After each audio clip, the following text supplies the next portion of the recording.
ada seorang anak yatim numpang di rumah pamannya. Suatu malam mereka tinggal di kampung. Suatu malam, karena tinggal di kampung, kamar mandi, toilet itu tidak di dalam rumah seperti kita sekarang. Tapi ini rumahnya, lalu toiletnya jauh di luar. Jadi malam itu pamannya mau berwudu. Ketika pamannya mau berwudu malam, mau tahajud, dia buka pintu dapur, dia lihat semua pohon kelapa, pohon durian, pohon pinang, tumbang, rebah semua. Dia heran. Loh, ini kenapa tumbang semua ini pokok kayu? Berarti ini kena angin puting beliung. Ada gempa bumi. Lalu kemudian dia pun terus berjalan ke kolam di belakang rumah. Begitu dia timba air, beku. Tidak bisa air itu diangkat. Maka disitulah dia sadar ini bukan angin puting beliung. Karena airnya beku. Berarti ini malam Lailatul Qadar. Maka malam itu berdoalah dia. Ya Allah. Dia tidak punya anak. Tapi keponakannya ada di rumah. Ya Allah, jadikanlah keponakanku yang di rumah itu menjadi salah satu dari wali-walimu, ya Allah. Itu ditulis dalam biografi Syekh Muhammad Nafis Al-Banjari, ulama besar dari Banjar. Itulah yang menulis kitab tasawuf Ad-Durrun Nafis. Ad-Durrun Nafis, dur permata, nafis yang bercahaya, berkilau. Ditulis oleh Syekh Muhammad Nafis Al-Banjari. Saya ketika datang ke Kalimantan Selatan berziarah ke makam Syekh Muhammad Arsad Al-Banjari, juga kepada makam Syekh Muhammad Nafis Al-Banjari. Lalu populerlah kisah-kisah tentang pohon tumbang, lalu kemudian air membeku. Walaupun tidak disebutkan dalam hadis Nabi SAW, tapi cerita itu. Nah, saya khawatir umat Islam hari ini menunggu pohon tumbang dan menunggu air beku. Nah, saya tidak mengingkari kisah itu. Bisa saja Allah tunjukkan itu kepada wali-walinya. Tapi jangan sampai kita sudah berapa malam ini hanya mencari pohon tumbang dan air beku. Tapi carilah ketenangan. Di antara ciri Lailatul Qadar itu adalah malam yang tidak terlalu panas, tidak terlalu dingin, malam yang secara cuaca fisiklinya tenang dan ada ketenangan dalam hati.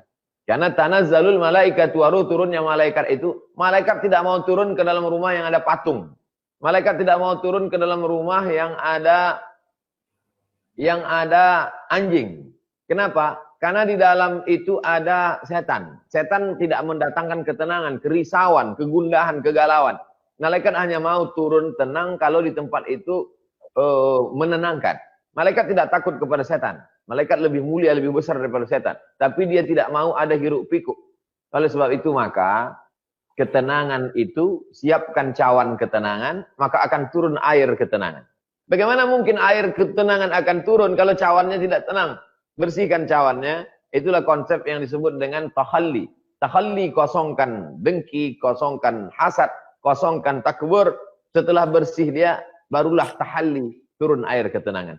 Nah, maka kita tenangkan semua, kita bersihkan, akan diturunkan Allah ketenangan. Kemudian yang ketiga, cahaya pada paginya itu redup. Kenapa matahari waktu itu redup? Karena saking kan banyaknya cahaya malaikat. Itu kalau lampu 100 watt, kalau didatangkan lampu sorot yang lebih besar, maka lampu 100 watt itu menjadi redup. Kalah cahaya dia. Begitu juga dengan cahaya matahari. Begitu datang cahaya-cahaya malaikat, maka cahaya matahari itu pagi itu pun redup. Karena malaikat saling berlomba untuk naik ke langit, maka kalah cahaya matahari, maka terlampak redup. Lalu kemudian malam itu tidak ada hiruk pikuk, malam itu penuh dengan kebaikan-kebaikan yang turun ke dalam hati orang beriman. Tapi kita jangan terpukau dengan ciri-ciri fisik, carilah ketenangan ke dalam hati, diberikan Allah istiqamah. Setelah bertemu Lailatul Qadar bukan menjadi seorang pemimpi yang suka bercerita di warung kopi. Setelah bertemu Lailatul Qadar bukan menjadi orang yang bangga menyombongkan diri. Akulah yang sudah mendapatkan Lailatul Qadar. Tapi setelah bertemu Lailatul Qadar ada perubahan. Yang sebelumnya malas menjadi semangat. Yang sebelumnya tidak semangat talaki menjadi semangat talaki.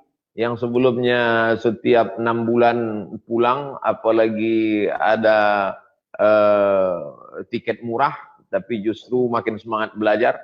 Yang sebelumnya cita-citanya hanya sampai LC saja, tapi ingin terus sampai doktor di Azhar. Saya kira kita lebih fokus ke sana. Wallahu a'lam. tanya juga bagaimana dengan orang yang menghidupkan malam Lailatul Qadar dengan ibadah, tapi justru pagi-paginya malah tidur karena ngantuk terjaga semalaman, Ustaz. Kalau bisa habis sholat subuh itu jangan tidur. Nah ini fase i'tikaf kedua. Sholat subuh habis tahan-tahan kan. Sholat subuh, habis sholat subuh terbit sampai kan terbit matahari. Allah membagi rezeki itu dari mulai habis sholat subuh sampai terbit matahari. Nah, ketika Allah membagi-bagi itu, makanya ada ungkapan jangan sampai rezeki dipatuk ayam habis. Oleh sebab itu bahkan tidak di agama kita, di beberapa tetangga kawan kita justru berkata ini adalah sial, rezeki kita diambil orang dan lain-lain keyakinan macam-macam. Kita diajarkan Rasulullah SAW di sholat subuh itu duduk berzikir sampai terbit matahari. Setelah terbit matahari, kalau tidak ada kegiatan untuk rehat, istirahat, baik. Tapi yang paling bagus adalah qailulah. Qailulah itu tidur singkat, pendek, supaya tidak badan tidak lemah. Yaitu menjelang zuhur atau setelah zuhur. Itu yang paling bagus. Tapi kalau tidak ada kegiatan, andai setelah sholat sunat isyraq, setelah matahari terbit, dia tidur istirahat secukupnya, karena malam dia banyak qiyamul lail kurang, maka tidur menurut dokter 8 jam, lalu dia tambah karena malamnya mungkin sudah.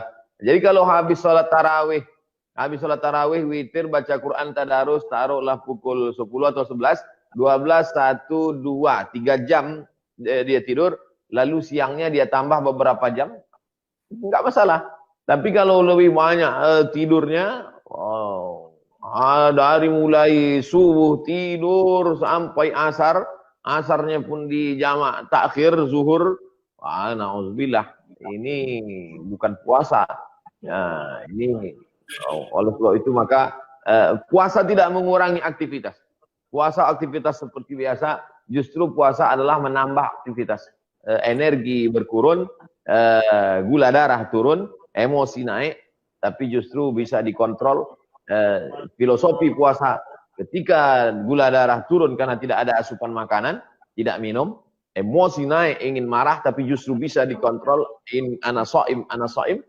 Kalau pada saat kondisi tidak terkontrol saja bisa mengontrol, apalagi pada saat suasana aman, tenang. Wallahu a'lam. Apa pengertian Al-Qadar secara bahasa dan relasinya dengan pengistilahan Lailatul Qadar? Seperti itu, Ustaz. Mungkin bisa dijawab dulu, Ustaz. Baik. Yang pertama, fulanun lahu qadrun. Fulanun lahu qadrun. Si fulan itu punya qadar, punya kemuliaan. Misalnya saya ingin mengatakan Pak Komjen Syafruddin orang yang dimuliakan di kepolisian, orang yang dimuliakan di antara tokoh-tokoh di Indonesia. Sayyid Syafruddin lahu qadrun. Ustaz Nasruddin punya kedudukan di Kairo. Maka saya katakan Ustaz Nasruddin lahu qadrun. Maka begitu Allah ingin mengatakan malam itu punya kemuliaan, maka disebut lailatun laha qadrun. Inna anzalnahu fi lailatul qadar. Malam yang punya kemuliaan di samping malam-malam yang lain. Jadi memang ada satu tempat makanun lahu qadrun, tempat yang punya kemuliaan, Makkah al-Mukarramah. Ada hari yang disebut yaumun lahu qadrun, hari yang punya kemuliaan, hari Jumat. Ada hari yang punya kemuliaan dalam setahun, yaitu hari Arafah. Yaumun lahu qadrun. Nah, jadi Lailatul Qadar malam yang punya kemuliaan. Kemudian yang kedua, itu artinya qadara alaihi rizqahu. Ada orang-orang yang qadara alaihi rizqahu, disempitkan Allah rezekinya. Jadi Lailatul Qadar artinya malam sempit. Kenapa disebut malam sempit? Karena pada malam itu tanazzalul malaikatu warruh, malaikat-malaikat turun. Jadi seandainya malaikat itu dalam bentuk batu kerikil yang mengambil tempat jirim benda, maka pastilah kalau ruangan ini diisi dengan batu atau pasir, semakin banyak pasir, semakin banyak batu, sempit dia. Tapi kalau ruangan ini diisi cahaya, dimasukkan cahaya tidak mengambil tempat. Maka disebut dengan Lailatul Qadar malam yang sempit. Karena seandainya malaikat itu dalam bentuk batu, dalam bentuk tepung, pasti dunia ini sudah tidak muat lagi, saking banyaknya malaikat yang turun. Tapi karena malaikat itu dalam bentuk nurun, cahaya. Cahaya tidak mengambil tempat. Maka tidak sempit. Tapi seakan-akan malam itu sempit dengan turunnya malaikat dan roh. Makna roh di situ ada dua. Satu menyebut roh Jibril alaihissalam.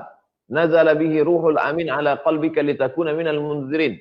Tapi ada juga yang dimaksud dengan roh di situ adalah roh-roh orang beriman, roh wali-wali Allah, roh orang-orang saleh. Kemudian yang ketiga, inna kulla syai'in khalaqanahu biqadar. Segala sesuatu kami jadikan ada qadar, takdirnya. Maka malam Lailatul Qadar juga malam ditentukan takdir. Bukankah takdir sudah ditentukan Allah Subhanahu wa taala sepanjang tahun? Betul, tapi ada takdir khusus dari tahun 1441 ke tahun 1442, detailnya itu pada malam Lailatul Qadar. Yufraqu fihi kullu amrin hakim. Dijelaskan secara detail segala perkara untuk dalam satu tahun ke depan pada malam itu. Maka tiap malam kita berdoa supaya ditakdirkan yang baik-baik, ditetapkan Allah yang baik-baik. Yamhullahu ma yasha' wa yuthbit. Allah menetapkan sesuatu dan Allah menghapuskan sesuatu. Wa indahu ummul kitab. Karena dia yang punya ummul kitab, Lauhul Mahfuz. Jadi adinda, itulah tiga makna: mulia, sempit, dan malam takdir ketetapan. Wallahu a'lam bishawab.